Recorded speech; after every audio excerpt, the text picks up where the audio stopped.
أعوذ بالله من الشيطان الرجيم بسم الله الرحمن الرحيم يا أيها الذين آمنوا لا تتخذوا اليهود والنصارى أولياء بعضهم أولياء بعض ومن يتولهم عنكم فإنه منهم إن الله لا يهدي القوم الظالمين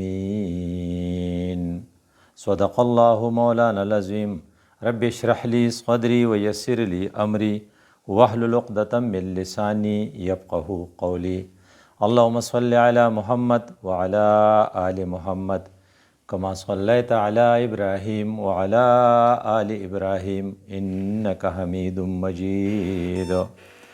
دا د جون میاشته د 2025 د دې جون د میاشتې په 10 تاریخ باندې اسرائیل په ایران باندې حمله کړې ده او د ایران د سر ساینسدانان او د سر فوجي جرنیلان شهیدان کړي دي او د هغې اټمي صلاحیت د مفلوج کولو دپاره انتها کړې ده او نن په 22 جون باندې وایي چې ټرمپ خپل جازونه لیږلي دي او د ایران د تباه کولو کوشش یې کړی.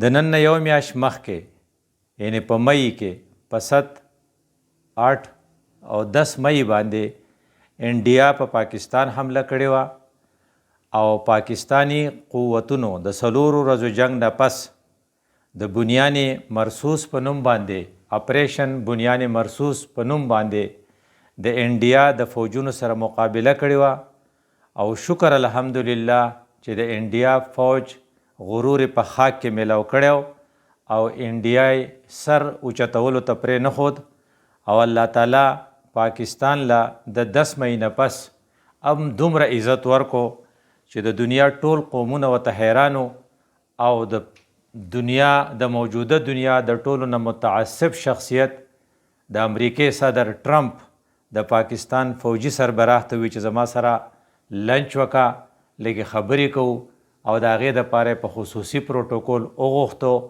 او بیا یې دا الفاظ وی چې آی لو پاکستان دا د هغې بنیان مرصوص د اپریشن برکتو چې د پاکستانی عسکري قوتونو او د پاکستانی قوم عزت د خلقو په ذهن کې پیدا شو. د نن نه یو نیم کال یا په کم 2 کاله مخکې اسرائیل د غزې په اجزانو باندې چې هغه بې سر و سامانو حمله کړې وه. د غزې مجاهدینو د اسرائیل نه څه سړي تښتولي وو هوسټیجز یرغمالیان یو نیم کال مسلسل بمباري وکړه ټوله غزه ملیامیټ کړه کنډرې ته جوړې کړې خو الحمدلله خپل هوسټیجز یا خپل یرغمالیان یې برآمد نه کړی شو او ټوله دنیا دې ته حیرانه ده چیرې دا کسان دي کوم ځای پټ کړي دي چې ټوله غزه د اسرائیلي فوجونو په کنټرول کې ده او بیا هم هغوی خپل کسان په خپله برآمد نه کړی شو.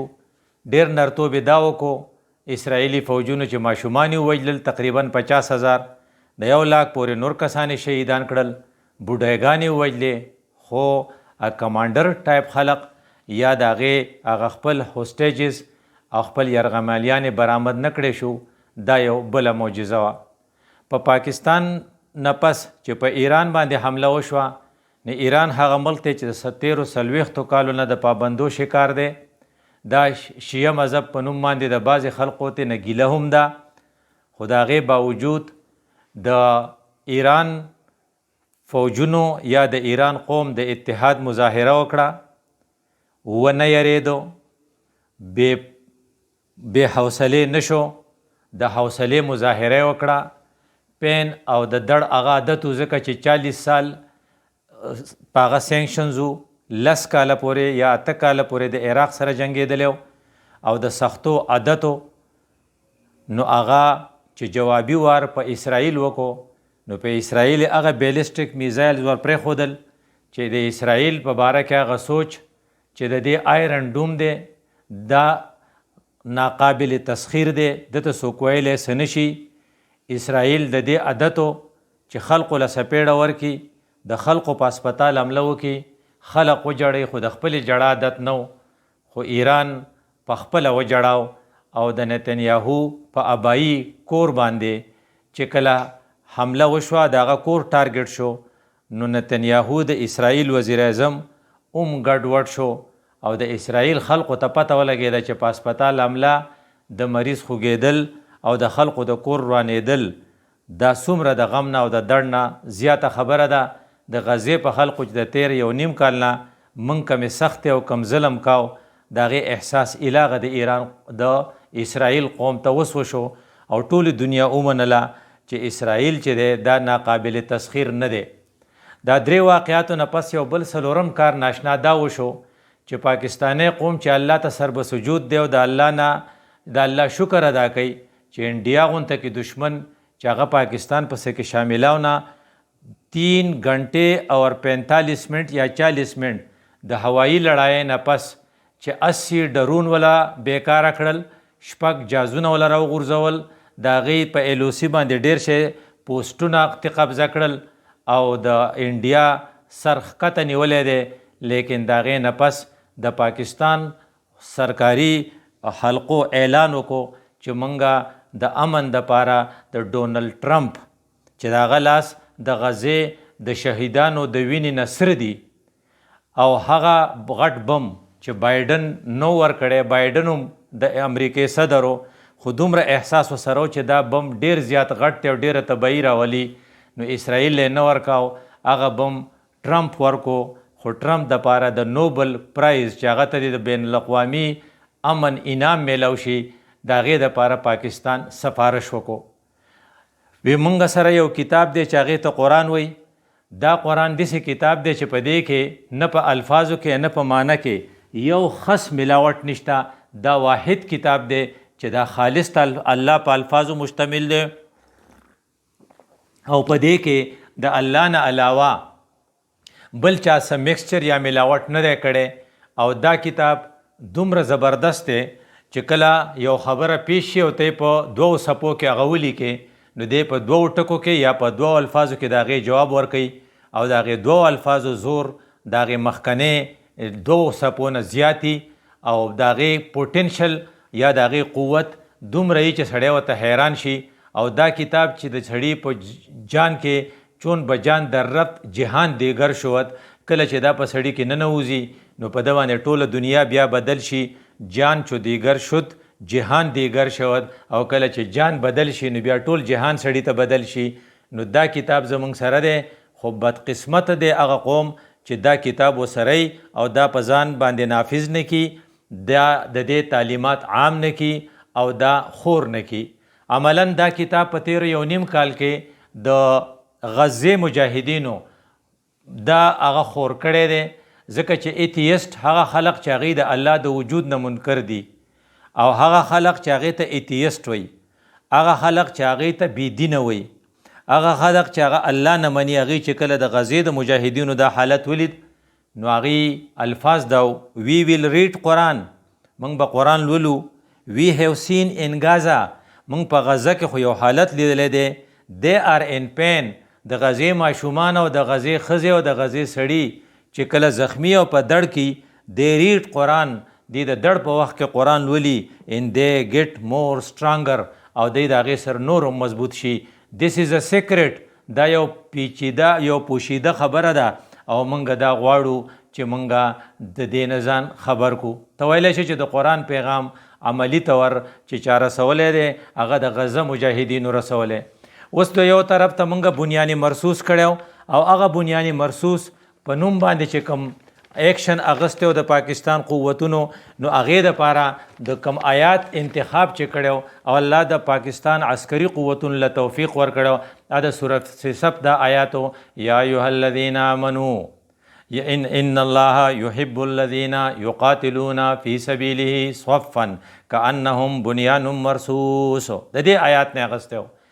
الله هغه خلق خوښ دی چې هغه د الله په لار کې داسې په اتحاد سره جګړه کوي، پرزول کوي په سب کې، لکه څنګه چې دیوالي او په دیوال به پوخا موږ د ګټو جوړه اوس د خښتوي. نو د خښتې او د ګټې دیوال چې ته جوړې نو هغه الو بنیان مرصوص ته جوړیږي چې هغې تراش خراش وشي په سټکي باندې هغه ګټه برابر کې هغه خښته برابر کې. نو زمونږ مسلمانان چې کله د تراش خراش نه تیر شي او بیا بنیان مرصوص شي لکه زمونږ عسکري قوتونه د تراش خراش نه تیر شي، زمونږ پایلټان د تراش خراش نه تیر شي، هغې په ډیت رجسټر دستخط کړی او هغې په الله باندې اعتماد کړی، د هغې په زړه کې د شهادت ارزو وه، هغې د مرګ نه یریدل. نو په 3 غنټې 40 منټ کې خپل کارروایي مکمل کړه، واپس روغ موټ رالل او دنیا ته دا وښوه چې مسلمان عسکري قوت څه چینج راوستی شي. نو د صورت سب دا آیات موږ ته وایي چې لاول به خپل کسان د تراش خراش نه تیرې چې بنیان مرصوص شي، خو د څه دپاره دا کار ته کوې؟ نو په صورت سب کې بیا موږ ته وایي چې ګوره دا کار چې ته کوې که نه دا ته د دې دپاره کوې چې د الله دین په دنیا باندې غالب شي. نو هل ادلکم علی تجارت تنجیکم من عذاب علیم، دا یو تجارت ته زه تاسو ته ښیم، د دې فایده به دی چې یو طرف ته به ته ګټه وکړې بل طرف ته به ته د عذاب علیم نه بچ شې. مطلب دی چې که ته دا تجارت نه کې نو بیا عذاب علیم ته تیار شه. نو د عذاب علیم نه د ځان بچ کولو دپاره هم د دې صورت سب دغه آیات دی چې ته به څه چل کې تؤمنون بالله ورسوله، یو خو به ته دا خپل ایمان چې د په خوله دی دا بړه ته کوز کې، بل وتجاهدون باموالکم وانفسکم، او بل به جهاد ته تیار شي، خپل صلاحیتونه به افر کې. اموالکم کې ستا وخت دی، په اموالکم کې ستا پیسې دي، په اموالکم کې ستا سکل دی، دا به ټول افر کې. و اموالکم و انفسکم، او ځان به هم افر کې، په ډیت رجسټر به دستخط وکړې چې که زه مړ شوم زه به مړ نه یم، زه به شهید یم. نو چې کله ته دا کار وکړې نو د عذاب علیم نه بچ کې. او یو دا چې و اخرى تحبونکم نصر من الله وفتح قریب، او بیا کېدی شي خدای پاک تعالی ګټه هم درکړي. ګټه درکېدو راستی خبره ده، ستا خو ګټه ډېره خوښوي، خو الله وایي نه ما صرف ستا دا راتلل ډېر خوښ دي چې ته زما په لار کې جهاد وکړې. د دې وجې نه هغه یو شاعر وایي ز نوری سجده می خواهی ز خاکی بیش از آن خواهی. خدای پاکه ته خو عجیبه الله پرشتې چې دي هغه خو چېرته جنګ نه کوي امرینه، او مونږه مسلمانان او بني آدم چې دي دا ستا په لار کې وینه تویو. نو د دې دا مطلب دی چې ته د فرشتو نه صرف تسبیح غواړې او زمونږ نه یو بل شی غواړې، شهادت بر وجود خود زخون دوستان خواخي، ستا دوستان یو مونږ ستا اولیاء یو، نو ته چې مونږ په لارې کې شهید کې او چې ستا د نوم اوچتېدو دپاره نو مونږ ته دا قبوله ده. نو د دې دا مطلب شو چې د اصل د صورت سب اصل مضمون چې دی چې د الله په لار کې به ته جهاد کې، نو که ته وایې چې زه کوم بیا نه کې، نو الله په دې کې وایي یا ایها الذین آمنوا لم تقولون ما لا تفعلون، چې کې نه نو وایې ولې؟ نو کبر مقتا عند الله. نو کم خلق چې جهاد ته تیار نه دي او د جهاد دپاره زینا، دا خلق خدای پاک ډیر زیات خفه کوي. نو الله وایي زه ګورې په دې ډیر زیات مرورېږم ان تقولوا ما لا تفعلون. نو ما کله ویلي دی کړي مې نه دي، نو وایي ته کله چې په جهاد کې ځې نو بیا به وایي ولې د اصل خبره دا ده چې الله تعالی ته کوم شي رالیږلی هغه څه دی؟ هو الذي ارسل رسوله بالهدى ودين الحق ليظهره على الدين كله. دا دین چې په ټولو دینونو غالب شوی نه نو تا خپل کار نه دی کړی. نو د دې دین د غلبې دپاره که تا ته پیسې لګول پرېوځي، که تا ته خپل سکل خرچ کول پرېوځي، او که تا ته خپل جان ورکول پرېوځي چې دا ته کې، نو بیا به لم تقولون ما لا تفعلون د کیټګرۍ نه وځې. ادروایز ته به منافقینو کې. خو که ته وایي چې زه خو مونځ کوم او زه خو تسبیح اړوم، نو الله د دې کې د دې صورت په ړومبي آیات کې وایي چې یسبح لله ما فی السماوات والارض. دا تسبیحات خو د ځمکې او د اسمان ټول څیزونه وایي. ته خو ما تسبیحاتو له یوازې نه پیدا کړې، د دې تسبیحاتو په باره کې خو ملایکو ما ته ویلي چې خدای پاکه دا خلق ته ولې پیدا کې. ونحن نسبح بحمدک ونقدس لک. تسبیحات خو موږ ډېر وایو، نو ما فرشتو ته وی چې تاسو نه پوهیږئ ما انسان دی له پیدا کړو چې هغه به زما دین په دنیا باندې غالبوي، او د دې دین په دنیا د غالبولو دپاره دته یو مخالف موجود دی، د هغه سره به دی غزا او جهاد کوي. وی دا څوک دی؟ وی الله چې کله کائنات جوړاو نو شیطان د الله د منصوبې خلاف پیدا شو، او الله شیطان الله ته وی چې فبما اغویتنی زه ته قسم کوم چې تا زه بېلارې کړم. یو خو شیطان دومره جرأت وکړو چې الله ته مخامخ وایي تا بېلارې کړم. لاحتنکن ذریته د دې ادم دا بچي به زه بېلارې کومه. نو د دغه شیطان فوج شیطان ته چې کوم په دنیا کې میلاو شوی هغه یهود دي، اسرائیل دي، او دا د شیطان هغه کار کوي. فرام ویری بیګیننګ د دې دا کار دی چې د الله دین چرته په دنیا غالب نشي. د دې وجې نه دی په یو ورځ باندې په سونو پیغمبران وجلی دي. دی د بعضې پیغمبرانو نه سرونه پرې کړي دي، بعضې پیغمبران دی په ارو اره کړي دي. او عیسی علیه السلام چې په آخر کې په ډېر ناشنا طریقه راغی نو هغه دی په خپل نیز باندې پانسي کړی. نو د دې ټول تاریخ داسې دی او د دې اسرائیلو یا د دې یهودیانو د دې فطرتي الایز یا فطرتي اتحادي چې هغه دې ته په اتحاد کې ډېر نږدې د هغه هندوان دي. نو ته ویلی شي چې دوه قومونه دي چې هغه د الله دین په دنیا باندې نه پرېږدي، د هغو سره به ستا جنګ خامخا راځي. که ته وایې چې دا به نه راځي نو دا ستا قمقلتوب دی. که ته وایې چې نه انډیا مې دوست دی او اسرائیل مې دشمن دي، دا دی بل قمقلتوب دی. دا قمقلتوب چا کړی؟ الله دې ورته معافي وکړي، ایران کړی. ایران دا خیال چې پاکستان زما خپل نه دی، د ایران دا خیال چې انډیا زما خپل دی. د دې وجې نه د بندرګاه چهاربا د هغې دپاره یې ورله ځای ورکړی او ایران انډیا ته ډېر نږدې و. خو چې کله اوس په ایران باندې اسرائیل حمله وکړه نو پته ولګېده چې د ایران کې دننه چې کوم جرنیلان یا کوم ساینسدانان شهیدان شوي دي دا د حملې نه مخکې چا شهیدان کړي دي. د دې مطلب دا شو چې په ایران کې دننه د اسرائیلو ایجنټان دي او کله چې هغې انویسټیګیشن وکړل نو 70 هندوانې پکې ونیول او په هغې کې بعضو له د 500 فیصله وکړه. نو د ایران سترګې کولاو شوې. دا سترګې ځکه کولاو شوې چې ایران د قرآن دې آیات ته فکر نه کړی او هغه دا ویلي چې لتجدن اشد الناس عداوة للذین آمنوا الیهود والذین اشرکوا. ته چې مؤمنې نو ستا بل شي ته ضرورت نشته. دوه کسان به ستا سخت دشمنانی، یو یهودو او یو چې شرک کوي. یو شرک څوک کوي؟ هغه انډیا هندوان کوي. د هندوانو 2 کروړه خدایان دي. او دا ولې؟ وی ځکه چې د انډیا د خلقو دا عقیده ده چې د هندوستان ځمکه د هندوانو دپاره ده او دا د چا ځمکه ده؟ دا دیوتاؤں کی سرزمین ہے، یعنی دا د بوتانو ځمکه ده چې څوک بت ته سجده نه لګوي د هغو په نیز هغه پلیت دی. هغه له پکار دی چې یا د هندوستان نه چرته لاړ شي یا هندوستان بت ته سجده وکړي. نو دا د هغې د اکنډ بھارت یو سوچ دی او پاکستان چې جوړ شوی دی دا هغې وایي چې دا زیاتی شوی دی، دا نو پکار چې دا جوړ شوی او د دې پاکستان ورانول د هغې د زندګۍ یو مقصد دی. دې ته اکنډ بھارت وایي. په هغې باندې مودي اوس کار کوي او په انډیا کې دننه چې کوم مسلمانان دي نو کله مودي په خپله د ګجرات په قصاب په نوم باندې مشتمل دی، مشهور دی او د امریکې دا مخکنی حکومت په ده پابندي لګولی و چې امریکې ته به دی نه راځي ځکه دی قصاب دی. دا ولې؟ دا ځکه چې الله تا ته ویلی و چې ګورې ستا 2 دشمنان دي، یو یهودو یو اشرکو. نو ته وایې نه زه ورسره دوستي کوم. نو ته چې ورسره دوستي کوې نو الله وایي چې ایران ورسره دوستي کړې و نه ودې نه لیدل څه چلو سره وشو. نو ده به د یهود سره دوستی سوچ کې او نه به د دغه سره د هندو سره دوستی سوچ کې، ځکه د هغې ذهن دا دی چې اسلام دې مټ شي، اسلام دې ورک شي. او ستا ذهن دا دی، ستا دا دی چې د اسلام څه چلو شي لیظهره علی الدین کله، په ټولو دینونو دی غالب شي. نو دومره سخت اختلاف دی چې په دې کې روغه نشي کېدی. د دې وجې نه الله تعالی ویلو لا تتخذوا اليهود والنصارى اولیاء. کو یهودی دی، یهودی ستا اوریجنلی د اسلام دشمن دی. وروستو ردی سره نصارا یا عیسایان هم شامل شوي دي. ولې؟ بعضهم اولیاء او بعض دا یو بل رونه دي. نو د دې وجې نه چې کو په امریکا کې د بایډن حکومتي او کو په امریکا کې د ټرمپ حکومتي، هغه دواړه یو شان د اسرائیل سپورټ کوي. دا په آپس کې دوستان دي.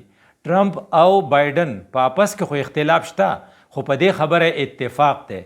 بلکې د بایډن نه یو قدم زیات ټرمپ د انډیا د اسرائیل حمایت کوي او هغه بمان ولا ورکوي چې هغه بایډن ولا نه ورکول چې په دې به ډېر خلک مري. نو دا مه وړه د یو یهودي په مقابله کې چې 10 دغه غزه والا مري نو خیر دی، خو که 200 مري نو بایډن وی دا نه برداشت کوو او ټرمپ وی زه دام برداشت کوم. نو الله وی ما خو تا ته په قرآن کې ویلو چې لا تتخذوا اليهود والنصارى اولیاء بعضهم اولیاء بعض خو که ته څه کې ومن یتولهم منکم خو که تا په دې سره دوستي وکړه د دوستي ورسره څه کې لکه ته لاړ شې او ټرمپ په تا باندې پیالې چې اوس کوي اته بیا بیان ورکې چې ټرمپ د امن د نوبل پرایز مستحق دی نو الله وی تا ورسره دوستي وکړه نو فانه منهم نو تم د هغو سره شوې نو بیا به څه شي ستا دپاره درې خطرناک دي ان الله تعالی دې زموږ د پاکستان هغه کسان چې هغوی دا بیان ورکړی دی چې ټرمپ د نوبل پرایز یا د امن د ایوارډ مستحق دی الله دې د عظیم ګناه هغوی ته معاف کړي خدای پاک ته هغوی له د توبې توفیق ورکړي ځکه چې په دې باندې درې خطرناک الفاظ دي د قرآن نمبر 1 ان الله لا یهدي القوم الظالمین ته ظالم شوې د هدایت نه به اوس محرومه نو د هدایت نه محرومه کېدل تباهي ده نو زمونږ د حکومت اهلکار که د هدایت نه محرومه شي دا به تباهي وشي نو الله دې وله زر د توبې توفیق ورکړي بل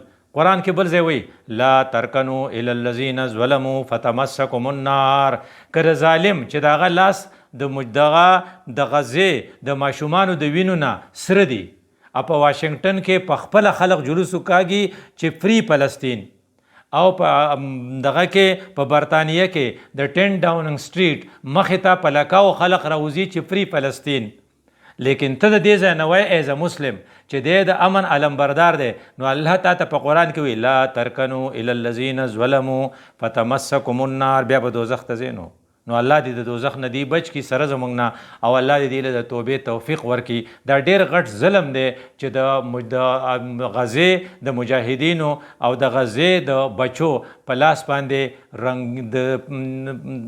د هغه د لاسه د غزې مجاهدین ځای په ځای تړپاویږي او د هغه لاس د هغو په وینو سره دي او ته هغه ته وایي دا د امن علمبردار دی نو الله وی ولا ترکنو الی الذین ظلموا دته مټی ټیګه فتمسکم النار نو اور بنوسی او بل ځای حدیث ته من مشا مع الظالم وهو يعلم انه الظالم کم سړی چې ظالم سره یو دوه قدمه لاړ او دی په دې پوهیږي چې دی ظالم دی نو خرج من الاسلام دی د اسلام نه ووت نو الله دې زموږ مشران د اسلام نه وباسي دیو جن الله تعالی موږ ته ویلی دي چې کو تا دا خیالي چې یاره زه په دې طریقه دې خوشحاله کم نو دا ته نشي خوشحالولی ولن ترضى عنك اليهود ولا النصارى حتى تتبع ملتهم څو پورې چې تا د دې په دین کې نه ننوتی او د دې د ملت تا تابعداري نه یې کړي ټرمپ تللی سعودي ته ټرمپ تللی قطر ته یو وله جاز ورکو بل وله خپلې ښځې راویستې په خپلو کمسو ورته وګډېدل هغه چې واپس راغی هغه کولاو بیان ورکو if you can follow my style اوکې که زما چې کومه خبره دا منې ما په دې مه غولوئ ما د سرو زرو په جام کې تاسو ډوډۍ راکړه ما په دې مه غولوئ زه راته خپل سټایل کوم دا فالو کوئ او الله هم دلته ویلي چې ته تر څو پورې تا هغه سټایل نه فالو کړی هغه ستا دوستان نشي کېدی نو ټرمپ هغه خبره د قرآن والا رشته کړه قل ان هدى الله هو الهدى ولئن اتبعت اهواءهم بعد الذي جاءك من العلم ما لك من الله من ولي ولا نصير کتا د ټرمپ یا د نتنیاهو خواهشات پوره کولو دپاره د هغو تابعداري وکړه او د ایران په مقابله کې دی د اسرائیل امداد وکړو نو الله وایي زه به د ولی نه یم نو دا بله ورځ چې تا کوم بنیان مرصوص ایکشن اغستی و دې ته هندوان او عیسایان او یهودیان او د ټولې دنیا ایکسپرټس چې دی هغه حیران دي چې دا د پاکستان څه چلو کو دا ځکه تا کړی چې الله دې ولی او الله دې نصویر خدای دې نه کړي چې الله د خپل ولایت او د خپل نصرت لا زموږ نه اوچت کړي خو یې که ته په دې پسې ځې نو زه به دنه دا اوچت کم نو بیا موږ ته قرآن وایي چې ته به څه کوې وایي ګوره داسې چلو کا یا ایها الذین آمنوا استجیبوا لله وللرسول اذا دعاکم لما یحییکم کله چې تاسو ته د الله او د الله رسول وینا وکړي چې تاسو څه چلو شئ هغې لارې ته راشئ په کومه لار چې تاسو ژوندی کوي نو بني اسرائیلو ته موسی علیه السلام وی دې کلي ته ځو لږه غذا به وکئ او بیا به د فلسطین مونږ قبضه کو هغه ورته ان فیها قوما جبارین په دې کې خو غټ غټ زورور خلق دی مونږ نه شوتلی لن ندخلها ما دامو فیها دې تلاولو باسه جو مونږ ورته بیا ځو نه که دا خبره د پاکستان پوجانو کړې وې یا غزه والے کړې وې یا د ایران کسانو کړې وې نو بیا به دیم په دې سستو کې شامل وو خو چې کله هغې وی چې مونږ ځو هر څه چې نو څه چلو شو الله ولا فتح ورکړه نو الله وی چې تاسو نو هغه ژوندي کړل نو هغه پاکستان چې پخوای هېڅ قدر نه و د 10 مهینه پسې قدر پیدا شو ځکه استجیبو اذا دعاکم لما یحییکم کوم شی چې تاسو په ټوله دنیا کې ژوندی کوي په هغې ته څه کوئ؟ هغې ته لبیک ووایئ، هسې نه چې د هغې نه شاته وتښتئ چې نه موږ نشو تللی. فاصحب انت وربک فقاتله، ته لاړ شه او جنګ وکړه، چې کله هغه ځای ته قبضه کې نو بیا به موږ سیرمني له یا جشن له راشو، هلته به جشن وکړو، تقریرونه به م وکړو، ګډاوي نه به م وکړو، اوس جنګ له نشو تللی. داسې چېرته مه وایئ. وی تر څو به جنګېږو؟ نو الله موږ ته وقاتلوهم حتی لا تکون فتنة ویکون الدین كله لله. دې سره به دا جنګ کنټینیو وي تر دې پورې چې دا فتنه ختم شي. دا فتنه د اسرائیل به یو پیره ختمیږي، دا فتنه د امریکې د بالادستۍ به یو پیره ختمیږي. الله تعالی دا خپل ځمکه دې له جوړه کړې ده چې په دې کې به اخر کې اسلام غالب کیږي. صرف زما ستا ازمایش دی چې ما تا چا ملګري یو. کم کسان چې هغې شاته شوي دي لکه عرب، نو الله وایي د الله رسول ویلو ویل للعرب ویل للعرب، په اخره زمانه کې به د عربو ډېر بد حالي، واقعي ډېر بد حالي دی. مصر د کار نه دی، اردن د کار نه دی، او د هغې سره په خوا کې شام دی، هغه غریب د کار نه دی. د شام نه دی خوا عراق دی، هغه د کار نه دی. نو د کار څوک دی؟ یو ایران پاتې شو. د ایران نه پس څوک دی؟ یو پاکستان دی. دا دوه ملکونه دي چې کانټې کې طرح د کفر په نظر کې دي او الله ولا قوت ورکړی او الله وایي زه ملګری یم. نو فرض که ایران ته اسرائیل راشي نو ایران څه دی؟ بلوچستان دی. نو ته ویلی شي چې د پاکستانی د عسکري قوتونو په شا به اسرائیل یې، مخې ته انډیا دی، دوه دشمنان به. نو که مخې ته حمله کوي نو شاته به اسرائیل پکې چاړه په ملا کې ولا ورمنډي په تشي کې. نو د پاکستان د عسکري قوتونو د پاکستان دفاع په دې کې ده چې په ایران کې د اسرائیل نه، ایران د اسرائیل مغلوب لاړ شي او دا به الو کېږي چې الله وی وقاتلوهم حتی لا تکون فتنة، چې ما ته جهاد ته او دغه ته تیار یو. نو دا په څه کېږي؟ نو الله وزیره ته چل خیم کنه واعدوا لهم ما استطعتم من قوة ومن رباط الخیل. تیاری وکئ، قوت په هغه وخت کې دغه غشو، په دې وخت کې میزایل دی، میزایل ټیکنالوژي ډیولپ کړئ، د چاینا سره خپل اتحاد قایم کړئ، د هغه جازونه ډیولپ کړئ چې هغه ستاسو ریډار یې نشي رانیوی، د هغې ریډار یې نشي رانیوی، په هغې ټیکنالوژي کې خپل ډیولپمنټ وکړئ. الله دې ډاکټر قدیر له جنتونه ورکړي، الله دې حسن مبارک له قطرونه ورکړي. دا ټول کسان زمونږه چې ساینسدانانو او دی خپل ایفرټس کړي دي او پاکستانی اټومي قوت جوړ کړی دی. تر اوسه پورې چې څومره فارن افیرز ایکسپرټس دي هغې حیران دي چې پاکستان غونتې کمزوری ملک، پاکستان غونته کې د غیر چاپیره د دشمن په منځ کې ملک دا څنګه اټومي قوت جوړ شو؟ او هغې وایي چې دا صرف یو معجزه وه، غالبا دا د الله منصوبه وه. الله منصوبې هغه کار کیږي چې ستا کړی کیږي او د الله منصوبه او کیږي به د الله منصوبه. د الله منصوبه د موسی علیه السلام په باره کې دا وه چې دی پیغمبر شي، سړي له یې سوک را پرېښود، هغه ترې مړ شو. موسی علیه السلام یو قسم له د هغې یرې نه وتښتېد او چې کله لاړ شو نو خدای پاک ولې پیغمبري ورکړه. همدغه رنګې د یوسف علیه السلام د رونو منصبه دا وه چې د یوسف نه ځان خلاص کو، نو یوسف یې کوی تارتاو کو، خو د الله منصوبه دا وه چې دا یوسف به زه بادشاه کوم او تاسو به ورته سرنډر کېږئ. نو هغه وشوه. نو د الله منصوبه به دام وه چې پاکستان قایم شي، پاکستان اټومي قوت شي. حالانکه تر اوسه پورې چا په سمجھ کې نه راځي چې دا پاکستان څنګه اټومي قوت شوی. امریکا کې ہوتے ہوئے، برطانیه کې ہوتے ہوئے، هغه ایران سر اوچتېدو ته نه پرېږدي او په پاکستان نه دي پوه شوی چې په دې پوه شو نو هغه بیا اټومي قوت شوی. ولې الله وی واعدوا لهم ما استطعتم من قوة ومن رباط الخیل ترهبون به عدو الله وعدوکم. دا کم اسرائیل چې په تیارې او د هغه د سترګو کانټه ده، ولې وی چې په 1967 کې لکه ترتیب به نه یې 1967 کې چې کله عربو فیل شو او اسرائیل په زورور شو، نو په فرانس کې د هغې مشر هغې ته وی ډیوډ بن ګوریان، دا داسې دی د اسرائیل لپاره لکه زموږ لپاره چې قائد اعظم دی. هغه هلته اعلان وکړو کہ عرب قوم سے ہمیں کوئی خطرہ نہیں، ہمیں اصل خطرہ پاکستان سے ہے. او بیا درې خبرې کړې وي اسرائیلو کې، دا غټه خبره ده. یهودیان چې دي ذهینان ډیری دي، ضدیان ډیری دي، متکبر ډیر دي. دا هغه ذہانت په هغې وخت کې کار کاو. پاکستان کے پاس بہترین عسکری قوت ہے، پاکستان ایک نظریاتی ملک ہے اور پاکستان کے پڑوس میں ہمارا اتحادی، ہمارا فطری اتحادی بھارت واقع ہے.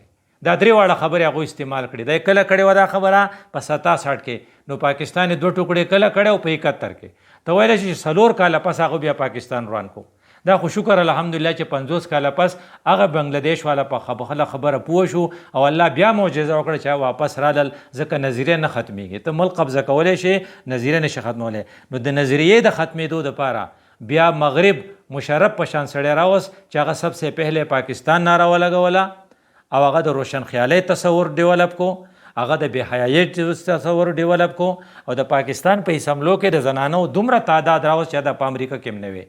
او هغه مشرف خدای پاک په یو خاص مرګ مړ کو او الله تعالی د عسکري قوتونو له د پاکستان عسکري قوتونو له دا توفیق ورکو چې هغې په ځای دی چې هغه شراب و کباب کوي، هغې د هغې په ځای د سهار مونځ وکړو، د الله نه دعا وغوښته او بیا یې اپریشن بنیان مرصوص وکړو او د هغې په نتیجه کې وله خدای پاک ګټه ورکړه. لیکن الله چې کله ته ناراضه کې نو هسې نه چې الله زموږ نه ناراضه شي، نو موږ ته الله ویلی دي چې تاسو به دغه خلق دوستان کوئ نه، تاسو به ظالمانو ملګرتیا کوئ نه. نو زما ستا دپاره پکې دا ده چې هر وخت الله ته سرنډر یو، هر وخت د خپل مسلم، ځکه رسول الله صلی الله علیه وسلم چې کومې پیشنګویې کړې وې ته به حیران شي. د ابوهر رضی الله عنه روایت دی، ان اول الناس هلاکا فارس ثم عرب على اثرهم. دا د نن 1500 کاله مخکې چې اول گزار به کېږي په ایران باندې او بیا وروسته د عربو نمبر دی. د دې وجې نه یو ای غونته کې ملک چې هغه اسرائیل تسلیم کړی دی، د هغه سره هم یاره ده چې اسرائیل به سبا په معامله کوي. نو یو ای غونته کې ملک اعلان کړی دی چې مونږه د ایران باندې د حملې مذمت کوو، او سعودي غونته کې ملک چې هغه په ابراهیم اکارډ باندې او دغه ټرمپ مجبوره کوي، خو هغه اعلان کړی دی چې مونږ د ایران ملګري یو. دا ولې چې د الله رسول کومه پیشنګویي کړې وه چې اول به ایرانی او بیا به عربي، او ویل للعرب رسول الله صلی الله علیه وسلم ویلو، او بیا وی چې د دې د مردغه چې دي قتلاهما فی النار، د دې د قتلاها فی النار، د دې د مړي به دوزخ ته ځي. دومره خطرناکه پیشنګویي ده. نو چې الله موږ د هغې نه وساتي او بیا رسول الله صلی الله علیه وسلم چې موږ ته کومه خبره کړې وه، دا د مسلم حدیث دی چې مسلمانان چې دي که جسد واحد، د دې مثال د یو وجود په شان دی. نو اذا اشتکا عینه کاشتکا کله، د یو وجود چې کله سترګه خوږي نو په ټول وجود بیماری او ټول وجود سره تبې نیولی. نو ایران چې دی زمونږ سترګه شوه نو هغه خوږ ده، چې خوږ ده نو موږ ټول ورسره بیمار یو. نو چې کله موږ د ایران امداد بکو، وی د عمران امداد به څنګه کې، وی رسول الله صلی الله علیه وسلم ویلو چې داسې وخت به راشي چې اللسان فیها اشد من وقع السیف، د تورې نه به دغه د ژبې خبره ډیره تیزه لکه میډیا. اوس زموږ میډیا ډیره تیزه ده. نو چې په میډیا لیول باندې موږ د ایران دومره حمایت وکړو چې ټوله دنیا هغې ته حیران شي او دا ډو تصور نه کوي چې دا شیعه دی، وی دا ګناهګار ټول خلقي او هغه به هم ګناهګاري، هغه چېرته د پویو پاک نه دی. خو د الله رسول ویلو ان الله لینصر هذا الدین بالرجل الفاجر، کله کله الله د دې دین امداد په خراب سړي کوي. غالبا په خراب ایران باندې به الله د دین امداد کول غواړي. اوس د ایران چې دی دا په حق دی. د اسرائیل نه د ځان بچ کولو دپاره د ایران حمایت وی دومره ضروري دی لکه څنګه چې پاکستان حمایت چین کړی، روس کړی او آذربایجان کړی او بنگلادیش کړی او ترکو کړی په دې موقع کې. دغه شان موږ له د ایران حمایت پکار دی. او څنګه چې روس راغی افغانستان ته او پاکستان د کریز نه ووتو او د روس خلاف د افغانستان امداد وکړو، د افغانستان نه روسیان لاړل. نو څنګه چې دغه د کریز نه اوټو داسې اوس پکو، ځکه چې دا په موږ را روانه ده. د الله رسول ویلي چې مغرب دا کوشش کوي چې اسلام میټاو کوي، یریدون لیطفئوا نور الله بافواههم والله متم نوره. خدای پاک په د خپل نور تمامی او دا به نافذ کوي. صرف دا فرق دی چې زما د لاسه وی که ستا د لاسه وی، چې زه په کم ګروپ کې ما، که زه د ایران په ګروپ کې ما، زه د مظلوم په ګروپ کې ما، زه په حق ما، او که زه د ټرمپ دپاره امن ایوارډ غواړم زه په ناحق ما. او د الله ما ته ویلو چې ولا ترکنو الی الذین ظلموا، ظالمانو ته مکه کېږئ مه ټیټېږئ، فتمسکم النار، کینې دوزخ ته به لاړ شئ. الله دې موږ د دوزخ نه بچ کړي. اقول قولی هذا استغفر الله لی ولکم ولسائر المسلمین.